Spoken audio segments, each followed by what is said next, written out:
mudahwema kutwereka ko mudukunda muri abantu b'umumaro kandi turabakunda pe ni ukuri ko Imana yamamagaye turabakunda abo bakunzi b'ibihamya TV n'abakunzi ba Mos TV Imana ibaha umugisha ndabakunda cyane kandi nkomeje kubakunda nkanjye nk'umunyamakuru nkomeze kubereka urukundo ariko ndagira ngo mbisabire mwamfashije mugakanda subscribe reka nkubwire iyo umpesheje umugisha nanjye mba ndi kuguhesha umugisha kuko hano iyo turi kuvuga ubutumwa tuzana ubutumwa tuba turi kubahesha umugisha namwe muduhesha umugisha kandi ni ukuri muri abantu b'umumaro kandi turabakunda cyane abantu badukurikiye bari mu hanze y'igihugu ndagira ngo mbabwire ngo Uwiteka abaho umugisha nk'abantu badukurikiye bari mu bitaro Uwiteka abane nabo ndagira ngo mbabwire ngo hejuru y'ibibazo byose y'intambara bafite hejuru yabyo hari imbaraga z'Imana Uwiteka arabakunda kandi arabakunda cyane pe abafite urukundo rukomeye arabakunze pe rero wibabara ibibazo urimo n'ibigeragezo bizashira kandi Uwiteka ari mu ruhande rwawe imbere ya kamera twafite abatumishi abatumirwa ndahera ku ruhande rwo hepfo kuri uyu mugabo munini ungana unduta cyane reka atangire asuhuza abakunzi bacu uranduta Ezahimbaza amazina yanjye nitwa Pasteur Moise yego nejejwe no kubana namwe yego ndabishimiye kandi abantu mwese mudahwema kudukurikira ndetse no kudushyigikira haba ari kuri Mos TV haba ari kubihamya ndetse no kwa Karabo yego kwa Karabo TV Karabo k'Imana TV aho hantu hose umuntu wese ujya yagagira ikintu avuga akagira ikintu akora akagerageza gusangiza abantu ibiganiro ndetse ukadutera inkunga y'ibitekerezo cyangwa se ugakora subscribe comment yose ukora rero ngubwire ngo hari icyo ikora kandi natwe tugusabira umugisha uko bukeye nuko bwije ngira ngo rero amazina yanjye nayo nejejwe n'Imana mu mutima kubana namwe ndi umushumba ndumva nifuza kuguhesha umugisha mu izina rya Yesu ngiye mbanje kuwutamiraho reka na mugenzi wawe hirya nawe yibwire abakunzi mugenzi wawe ni Karabo k'Imana tukavuga umuntu nkaho atazi aho ushatse kugira ngo ushishe amazi ariko abantu mwese mudukurikiye kuri televiziyo yitwa Karabo k'Imana nyine murabizi ntabwo nsuzuge n'ukuri ko Imana yamamagaye impamvu mbivuze ni ukugira ngo ubibwire bundi bushashe Karabo k'Imana nabaye nk'igicuncu nabaye nk'umuravumba ndabashimiye kuba abantu bantumiye Moise duherukana atarakira atarabumukire ntabwo no kwambara rinete none byaciyemo ibintu byaremeye afite amafaranga tugomba twese gushimira Imana reka nsuhuze madamu wa Moise biragaragara yuko azi kumufata neza amwitaho neza rwose kuko hari nk'abagore ujya kubona ukabona umugabo ajyanye rinete yacitse ugutwi hano karavuyeho ariko ukibaza se umugore ntabwo aba yabibonye rimwe na rimwe usanga umugore ari indangaje umugore wawe rero ni muzima umugore wawe ahezagirwe cyane amen ni Sara Imana ibaha umugisha Uwiteka abagirire neza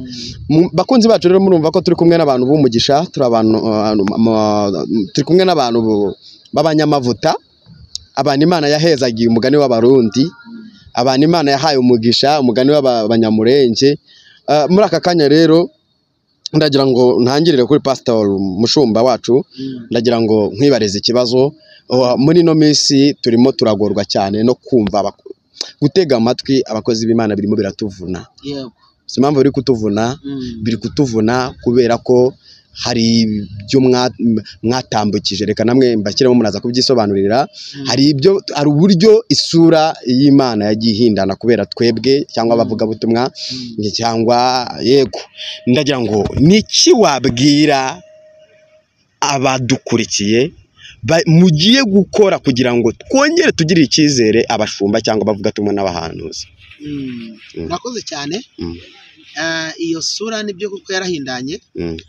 ariko ndagira ngo wenda nze kubisubiza nkoresheje ijambo rimwe nifashishije Bibiliya Eliya yigeze rimwe agera mu gihe gikomeye ngo umugore witwa Yezebeli yari yarisha abahanuzi waragenda arabicara bamara Yezebeli yakoresheje ubugome bwe yica abahanuzi ubu tuvugana rero ntabwo abahanuzi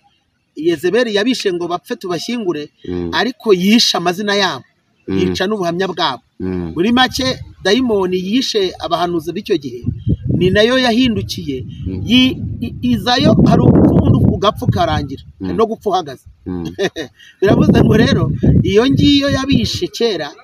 ubu noneho yafashe strategy yo kubica bahagaze buryo umuntu ubuhamya bupfa yewe nawe ubwo akabyiyicira ariko ijambo ry'Imana Eliya ngo umunsi umwe ngo yari ari mu buvumo yaragiye kwihisha Yezebeli guhanyura ibintu bitatu ngo igishyitsi umuyaga n'umuriro ibyo bintu byose ngo nta mana yari birimo ngo ahubwo ngo nyuma yaje kumva ijwi ryoroheje rituje Imana iramubaza ngo urakora iki ngo barayibwira ngo nagize ishyaka ryinshi ry'Uwiteka none ngo barimo baragenza ubugingo bwanjye ngo banyice aramaze ati se nindi aravuga ati ni Yezebeli Imana iramubwira ngo haguruka ugende unyimikira abantu batatu wimike Yehu wimike na Hazayeli wimike na Elisa abo umwami mu kimbo cyawe iramubwira ngo nuko rero uzacika inkota ya Yehu azicwa n'iya Hazayeli uzacika inkota ya Hazayeli azicwa n'iya Elisa iramubwira ngo kandi icyo gihe nzaba nyifitiye ibihumbi 7 bitarapfukamira Bayali ni ijambo ryo nari ngende rivuga ngo nubwo dufite ibihe bibi haracyari 7 bitarapfukamira Bayali haracyari 7 bicyubaha Imana haracyari 7 bigifite mu mitima inzira z'igisiyoni ntabwo rero dutewe ubwoba kuko Satani arakora ariko ni Imana iri mu kazi Imana ishimwe rero icyo turi bukore cya mbere ni ugushyiramo umwete ni ugushyiramo umwete kugira ngo turusheho kurwanirira ijuru Imana tuyikorere tuyimara umubabaro abapagani bo mu rusengero bayiteye hanyuma ikindi kuba hari umuntu wakoze icyaha muri sosiyete ntabwo bisobanuye ngo iyo sosiyete yose yapfuye abantu bakwiye gutekereza ko nubwo itorero cyangwa se ibintu bya gospel cyangwa se umurimo w'Imana wajemo izo ntambara n'ibibazo ariko ntago muri bureke kongera gusenga kuko nubundi uzakenera amasakaramentu uzakenera kongera guterana uzakenera gushyingirwa uzakenera gusezerana uzakenera kubatizwa cyangwa se ubatirisha biravuze ngo ahubwo ngewe nawe dufatikanye gushaka uburyohe kongera kugarurira umurimo w'Imana uburyohe ndetse no kurandura rwose izo nyigisho ubwo rukungu iyo mirimo yose igiye yica isura cyangwa se murongo mwiza w'ivugabutumwa dukwiye gufatikanya kuyirandura noneho bikaza kudufasha kugira ngo uko tugenda duskimingamo ibyo bintu cyangwa se dukuramo ibyo bintu bitari byiza bizageraho bitume umurimo w'Imana wongera ugira umucyo abantu bongere kwizera abakozi b'Imana ariko ni ijambo rya nakubwiye ngo bitaranamera gutyo Imana iracyari yo kwizera bitaranamera gutyo turacyakomeje urugendo bitaramera gutyo haracyari 7 bitarapfukamira Bayali biravuze ngo turwane intambara nziza ibigeragezo ntibizabura ariko natwe ntituzatezuka gukorera Imana no kuyubahisha aho bikwiriye Imana iguhe umugisha mushumba negere karabo k'Imana Bibiliya ivuga iki uranyegereye ahubwo ukomeza anzika Bibiliya ivuga iki iravuga ngo mugenzi wawe nacumura were kumuzana ku karubanda noneho umuteze mugenzi wawe urumva umuteze nyine mu bwihishwa mugenzi wawe nakunanira umuteze undi nakunanira gutyo siko bimeze mushumba none bakarabo baza kubanika hano kuri YouTube mwe mwana uri murabeshya ntago nongera kwemera kubeshyira hano kuri sitire nuko ngo kwanika wanika umwenda wakuze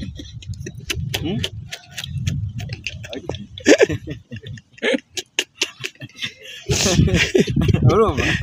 ufata umwenda ukawufura ukawushyira mu mazi ukavuguta ukanika ninde waba umuntu wamwanika ukamubasha umuntu se koko wakwanika umuntu bigakura nyine muza kubakoza isoni ku mbuga nkoranyambaga bande twakoje isoni nese nta bapasiteri mujya muzana mukavuga ibyaha byabo kare nta mupasiteri n'umwe twigeze dukoze isoni ahubwo twebwe tuvuga uwigize ariko ubona uyu mutwe wanjye nta bwenge bubamo uwigize pasiteri hari abantu baza mugabongosha noneho hari umuntu uza akaza bamwimikishije amamesa undi bakamwimikisha ubuto undi bakamwimitisha mofi gikotori abo ngabo niba ujya kumva ngo ni pasiteri runaka aba ariwe ngo ni umusitari ku mbuga nkoranyambaga undi ngo ni pasiteri runaka abo rero ntabwo ari abapasiteri bimitswe bya nyabyo barigize babahereza n'ibipapuro by'ibicupuro ahubwo ngo ribiraje babafunge hari abo bagiye babeshya bakabimikisha amavuta y'amamesa ngo baha n'ibipapuro by'ibishugurikano